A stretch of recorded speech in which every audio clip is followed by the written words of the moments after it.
Hey guys, I've got page 688 pulled up and I'd like to just talk about it a little bit.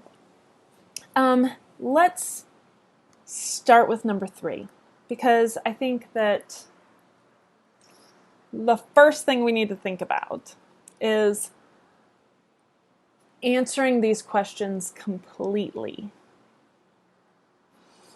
Okay, got this pulled up. How many answers will totally answer the question? The resort you will be staying at is 4.2 kilometers from the airport and 0.6 kilometers from downtown. Can you walk downtown? That's the first question. We need to answer that. But that's not everything number 3 is asking for. And how long will it take to drive your rental car from the airport at 35 miles per hour? 2 questions. About walking downtown and about driving from the airport. 2 questions. So you've got to answer both of those things if you're going to totally do number 3. Okay, so what do we need to figure out in order to answer these questions? First question, can you walk downtown? Well, we're given that the resort is 0.6 kilometers from downtown. So can you walk downtown? I guess the question is really, there we go. Can I walk 0.6 kilometers? So if you're not familiar with your walking ability in kilometers, which people writing this question are assuming that you're not, that's why it's a question.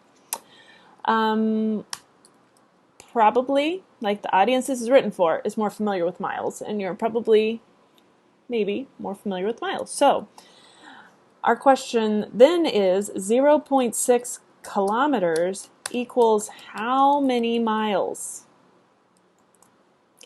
So once you know how many miles it is, then maybe you've got a better sense. If it's 50 miles, that's a long way to walk. You know, just to go downtown. If it's half a mile, it's doable. Maybe it's not for you. Maybe for some people, you would say, nope, I cannot walk downtown because I've got a bad back. I can hardly walk anywhere. I'm driving anywhere. So to answer that question, you might say, well, the average person might be able to, but I'm not much of a walker, so I cannot. So let's look at the second one. How long will it take to drive your rental car from the airport at 35 miles per hour? So we know that the airport is 4.2 kilometers away. So in order to answer how long will it take to drive your rental car, we need to probably figure out 4.2 kilometers equals how many miles?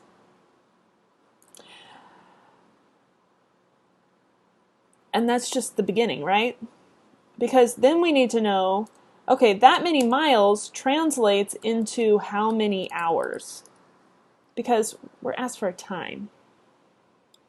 So I'm driving 35 miles per hour. If I know how many miles it is, then I can use the 35 miles per hour to figure out how many hours it is.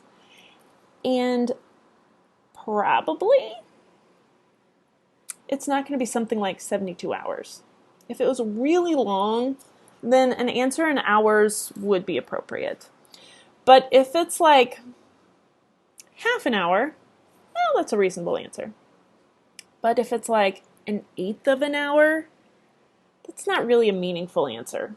We probably want it in minutes. So depending on what you get for hours, if it's a meaningful hour, if it's a meaningful answer, like half an hour, great. Or it takes an hour, or a little over an hour, that would be a meaningful answer. But if it's like an eighth of an hour, or something that's like a weird fraction of an hour that we don't normally talk in our normal talking, you might want to switch it to minutes. So that's number 3. for the other questions, you might want to use some sort of like conversion app or something on your phone, which is a legit way to answer those questions. However,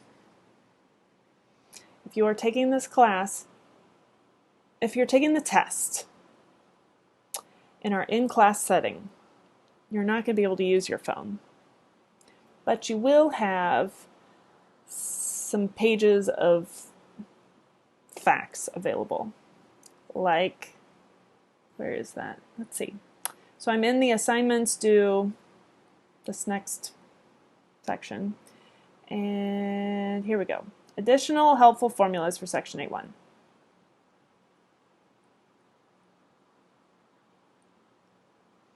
You'll have a page like this available on the test. So, it might be useful to practice using it.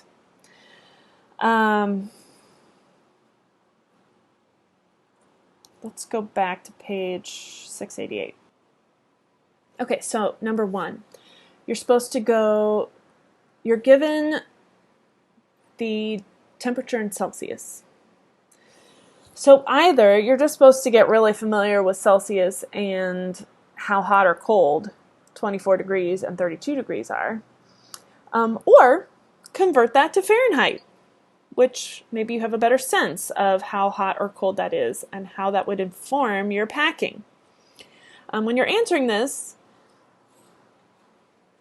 tell me how you did it. If you found some sort of graphic that has a thermometer of Celsius degrees and like what that actually means in like, this is sweater weather, this is whatever. If you use that, then include that as like your work. That's a legit way to answer that question. But probably what I'm kind of hoping that you'll do actually is that you'll use the, you'll use one of these guys to figure out what it is in Fahrenheit and then answer it from there. Number 2, the airline that will fly you down under. Oh dear, now that's recorded. I'm so sorry. Allows a maximum of 30 kilograms for each piece of luggage. If your empty suitcase weighs 4 pounds, how many pounds can you pack into it? Okay, so you've got to deal with the fact that your suitcase can be a total amount of 30 kilograms. But even empty, your suitcase is going to take up some of that. So how much extra space, extra weight do you have to spend on the things you're putting in the suitcase? So of that 30 kilograms that you have, you got to take out the 4 pounds that the suitcase actually is. How much left do you have? So you've got kilograms and pounds. You're going to have to convert one to the other. Like either take 4 pounds into kilograms or the kilograms into pounds and then go from there. So once again,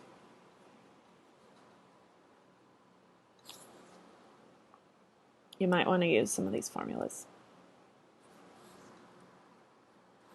We talked about number 3. Number 4.